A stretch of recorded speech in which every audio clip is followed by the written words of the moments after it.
In the summer of 2012, a number of the world's most powerful banks sat at the center of a quiet catastrophe, one that had been building undetected for years. A single question was surfacing in regulatory offices across London, New York, and Washington. Had the banks been lying about the most important interest rate on earth? That rate, known as LIBOR, underpinned an estimated $350 trillion in financial contracts worldwide. Mortgages, student loans, corporate debt, derivatives, nearly every floating rate instrument in global finance touched it.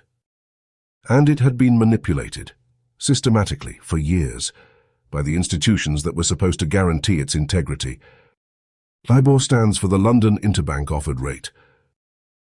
Developed in the 1980s and formally standardized by the British Bankers Association, it was designed to answer a deceptively simple question: at what rate are the world's major banks willing to lend money to each other?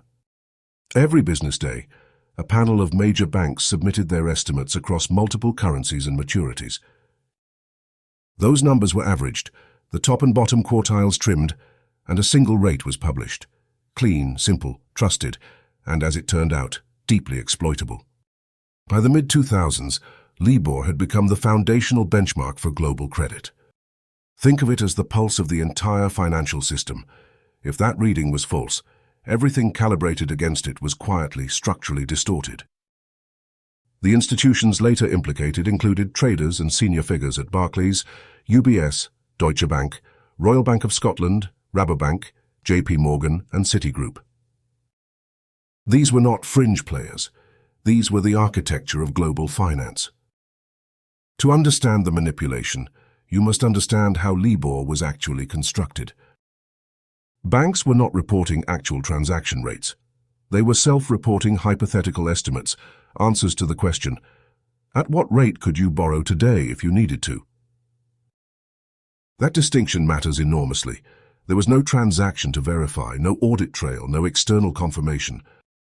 Each bank submitted a number. Regulators trusted them to be honest, and for years that trust was the only mechanism of accountability that existed. The manipulation ran on two parallel tracks. The first was trader-driven. Individuals inside a bank would signal to the colleagues responsible for LIBOR submissions, requesting slightly higher or lower rates on specific days, whichever direction would benefit open derivative positions. The second track was institutional and more systemic. During the financial crisis of 2007 and 2008, banks submitted artificially low LIBOR figures to project an image of financial health to the market. A high submission implied a bank was struggling to borrow. A low one suggested stability. The incentive to underreport was built into the moment of crisis. Internal communications later released by regulators confirmed the pattern. Traders made explicit written requests for favorable submissions. In some cases, financial inducements were offered to interdealer brokers to help spread false information and move the rate in the desired direction.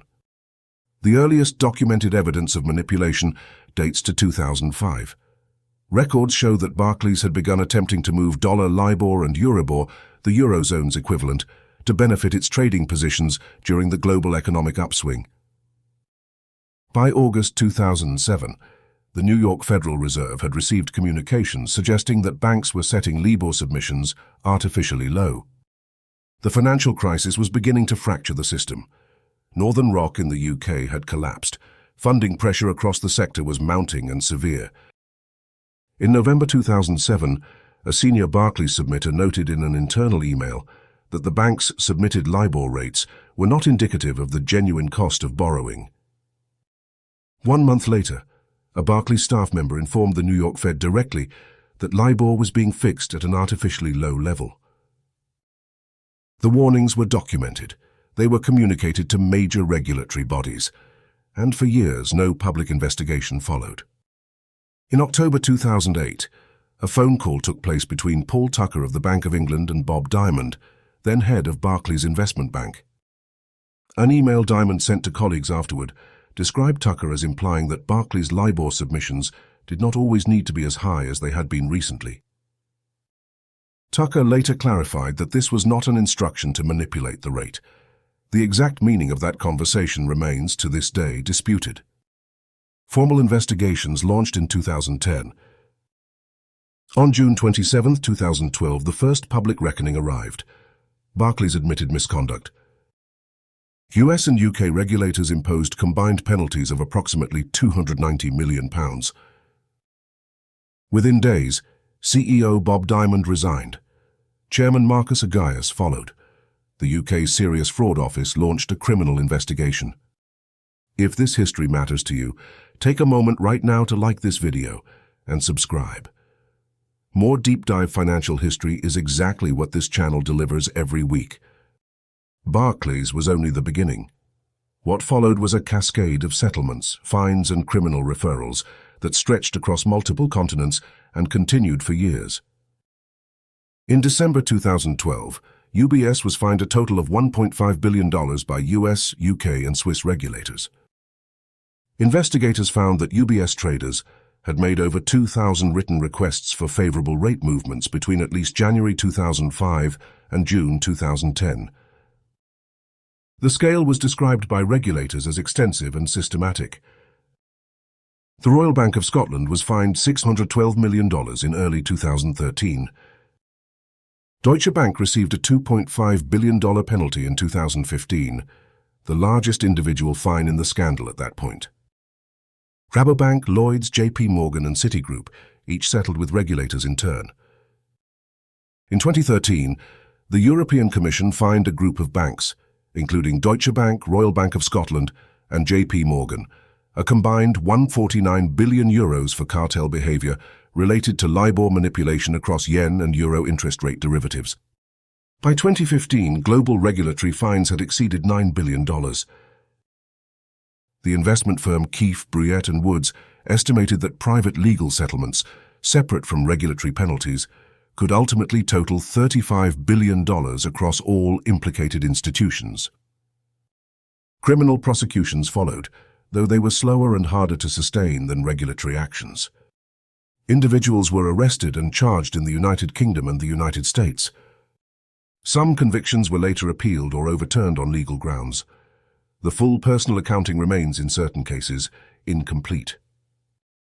The impact on ordinary people was real, though difficult to isolate precisely.